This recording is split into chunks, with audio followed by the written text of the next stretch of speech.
بسم اللہ الرحمن الرحیم۔ حضرت عبداللہ رضی اللہ تعالیٰ عنہ سے بیان کرتے ہیں کہ خوشخبری ہو اس شخص کے لیے جو قرآن سے محبت کرتا ہے، اور آپ ہی سے مروی ایک اور روایت کے الفاظ ہیں، خوشخبری ہو اس شخص کے لیے جس نے قرآن پڑھا۔ الحمدللہ رب العالمین والصلاة والسلام علی اشرف الانبیاء والمرسلین نبینا محمد وعلی آلہ وصحبہ اجمعین، اما بعد، السلام علیکم ورحمۃ اللہ وبرکاتہ۔ تجوید الفرقان اردو چینل میں آپ کا خیر مقدم ہے۔ آج کے سبق میں انشاءاللہ تعالی ہم حمزہ کے احکام کے بارے میں جانیں گے۔ گزشتہ دو اسباق میں ہم نے حمزۃ الوصل اور حمزۃ القطعیہ کے بارے میں پڑھ لیا ہے۔ حمزہ کے احکام کے بارے میں جو کچھ بھی آئندہ ہم پڑھیں گے ان کے لیے لازمی اور ضروری ہے کہ ان گزشتہ دو ویڈیوز کو دیکھ لیا جائے اور ان کے مندرجات کو سمجھ بھی لیا جائے۔ اگر آپ نے ابھی تک ان دونوں ویڈیوز کو نہیں دیکھا تو اس سبق سے پہلے ان دونوں کو دیکھ لیں اور سمجھ لیں، لنک ڈسکرپشن میں موجود ہے۔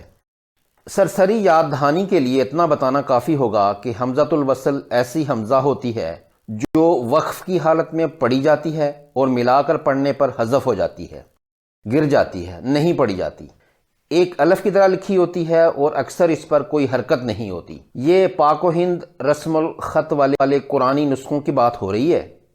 عثمانی رسم الخط کے نسخے جو عرب میں چھپتے ہیں ان پر الف کے اوپر چھوٹا سا صاد بنا دیا جاتا ہے جو کہ حمزۃ الوصل کا نشان اور پہچان ہے۔ حمزۃ الوصل کلمہ کے شروع میں ہوتی ہے، جبکہ حمزہ قطعیہ وقف اور وصل یعنی رکنے اور ملا کر پڑھنے میں دونوں حالتوں میں قائم رہتی ہے، گرتی نہیں ہے، ہر حالت میں پڑھی جاتی ہے۔ یہ کلمہ کے ہر حصے میں آ سکتی ہے، ابتدا، درمیان اور آخر کسی جگہ بھی، اس پر ہمیشہ کوئی نہ کوئی حرکت ہوتی ہے۔ حمزہ کی صفات یہ ہیں: شدت، قوت، جہر، بلندی، اور اس کا مخرج اقصی حلق یعنی حلق کا سب سے نچلا حصہ ہے۔ نیز حمزہ باریک حرف ہے یعنی مرقق حرف ہے۔ حمزہ کے احکام دو حمزوں کے اکٹھے آنے کے متعلق ہیں۔ قرآن عظیم کی آیات میں کچھ مقامات پر دو حمزہ اکٹھی آئی ہیں، اسی سے عنوان بنایا گیا ہے۔ اجتماع حمزتین یعنی دو حمزوں کا جمع ہونا۔ خیال رہے کہ دو حمزوں کا جمع ہونا ایک کلمے میں بھی ہو سکتا ہے اور دو کلموں میں بھی۔ شرط یہ ہے کہ دونوں حمزے اکٹھے ہوں اور ان کے درمیان دوسرا کوئی اور حرف نہ ہو۔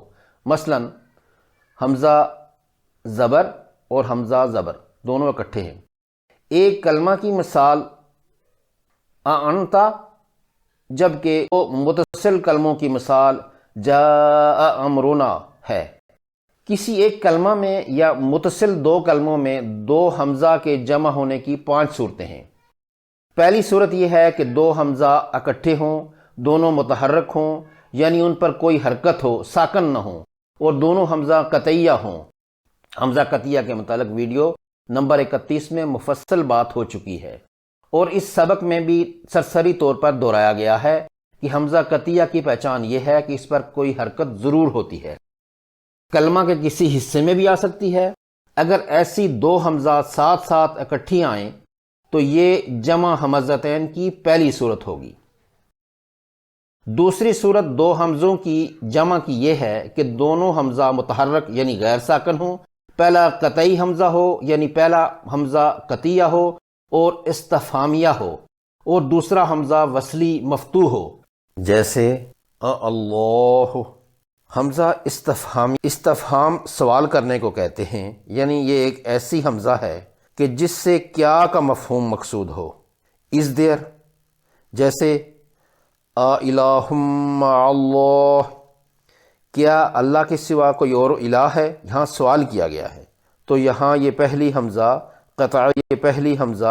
قطعی استفہامیہ ہے۔ تیسری صورت میں پہلا حمزہ متحرک یعنی غیر ساکن، قطعی اور استفہامیہ ہو، اور دوسرا حمزہ وصلی مکسور یعنی زیر والا ہو، مثلا استکبرتا۔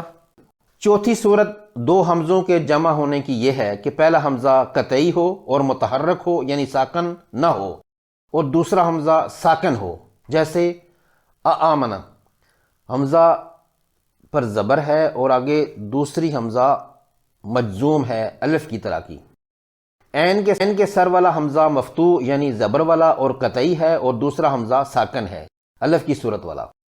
پانچویں اور آخری صورت جمع حمزتین کی یہ ہے کہ پہلا حمزہ وصلی متحرک ہو یعنی ساکن نہ ہو، جبکہ دوسرا حمزہ ساکن مجزوم ہو، جیسے او تومینا او تومینا. ان پانچوں طرح کی جمع حمزتین کے لیے حمزہ کے 4 احکام ہیں: تحقیق، تسہیل، ابدال اور حذف. انشاءاللہ تعالی باری باری ان سب احکام کے قواعد پر بات کریں گے. شروع کرتے ہیں تحقیق سے.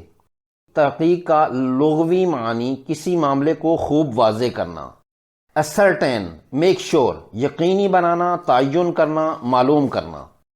ایک محقق تحقیق کے بعد کسی معاملے پر یقینی رائے وضع کرتا ہے اور صاف الفاظ میں اس کو بیان کرتا ہے. اصطلاح میں تحقیق اس حکم کا نام ہے جس میں 2 اکٹھے حمزہ صاف اور واضح پڑھے جائیں. جمع حمزتین کی پہلی صورت جو ہم نے پڑھی تھی اس میں کہا تھا کہ جب 2 حمزہ قطعیہ متحرک غیر ساکن جمع ہوں، ایسی صورت میں دونوں حمزوں کو خوب صاف واضح کر کے اپنی صفات یعنی شدت، قوت، جہر اور بلندی سے اپنے مخرج اقصا الگ سے ادا کریں گے. یاد رہے کہ حروف حلقی کے مخارج کا بیان سبق نمبر 11 میں گزر چکا ہے. قاعدہ کو پھر دوہرا لیتے ہیں کہ جب 2 قطعی متحرک غیر ساکن حمزہ اکٹھے ساتھ آئیں تو دونوں کو الگ الگ صاف اور واضح شدت اور قوت اور جہر کی صفات کے ساتھ ادا کریں گے. یہ تحقیق ہے. اس کی مثال اسلمتم ہے. عین کے سر والی حمزہ مفتوح متحرک ہے یعنی زبر والی ہے، اور اس کے فوراً بعد الف کی شکل میں ایک اور مفتوح حمزہ موجود ہے. دونوں حمزہ اکٹھی ہیں، متحرک ہیں، قطعی ہیں. تحقیق کے حکم کے عین مطابق صورتحال موجود ہے، لہذا دونوں حمزہ کو خوب واضح کر کے صاف ادا کریں گے. اسی طرح دوسری مثال جاء امرنا میں ہے. سرخ رنگ والی دونوں حمزہ متحرک ہیں، دونوں قطعی ہیں اور اکٹھی ہیں. تحقیق سے ادا کرتے ہوئے صاف اور واضح دونوں کا تلفظ کریں گے. جاء امرنا.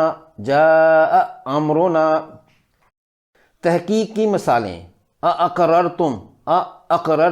سرخ رنگ والی دونوں حمزہ قطعی ہیں، دونوں متصل اور اکٹھی ہیں اور دونوں متحرک ہیں، اس لیے ان کو تحقیق سے خوب واضح کر کے صاف شدت اور قوت سے اقصا حلق سے نکالیں گے، جیسے اقررتم انت. یہاں بھی دونوں قطعی حمزہ متحرک اور متصل ہیں، تحقیق سے ادا کیے جائیں گے. انذرتہم اسلمتم جاء احد اشکر. سورہ حامیم سجدہ آیت 44 پارہ 24 کا آخری صفحہ کلمہ اعجمی آیا ہے. اس کلمے کی دونوں حمزہ بھی قطعی ہیں، ساتھ ہیں اور متحرک بھی ہیں، تحقیق سے پڑھی جانی چاہیے.